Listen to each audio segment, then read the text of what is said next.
امام زین العابدین کی دو باتیں آپ کو سنانا چاہتا ہوں. میرا نہیں خیال زمین پہ کسی نے اتنی دو خوبصورت باتیں کی. ایک دفعہ ان کے پاس کوئی شخص آیا تو کہنے لگا اے امام مجھے بتائے نا یہ خدا زمین کے بیچ میں کیسے لکھتا ہے؟ میں زمین کے اندر اگنے والے پھل کو بھی جانتا ہوں، میں اس پہ جو دانے اگتے ہیں، جو گندم کی بالین پہ جو دانا اگتا ہے اس کو بھی جانتا ہوں، کمی کیا ہے اس کو بھی جانتا ہوں، زیادتی کیا ہے اس کو بھی یہ کیسے ہے؟ وہ تو اوپر بیٹھا ہوا.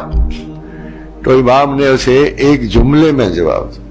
اچھا ویری شاکنگ ٹو می کہ اتنا کمپلیٹ. نزلت للمتعمقین فی آخر الزمان.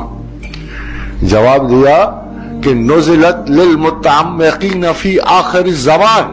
یہ بیوقوف تجھے نہیں سمجھ آئے گی، تیرا زمانہ ہی نہیں وہ. مگر جب آخری زمانے کے لوگ آئیں گے، جب اسکائی لیبز اوپر چڑھیں گی، جب سیاروں سے لائٹ زمین کے اندر جائے گی تو وہ تمہیں بتائیں گے دریا کہاں ہیں، دھاتیں کہاں ہیں، پتھر کہاں ہے. یہ تمہیں وہ خبر، تب اس وقت کے لوگوں کو یہ بات سمجھ آئے گی کہ خدا کا انٹیلیجنس سسٹم کیسا مکمل اور منظم ہے کہ وہ ایک ایک ذرہ کائنات بھی اس کے شمار میں ہے.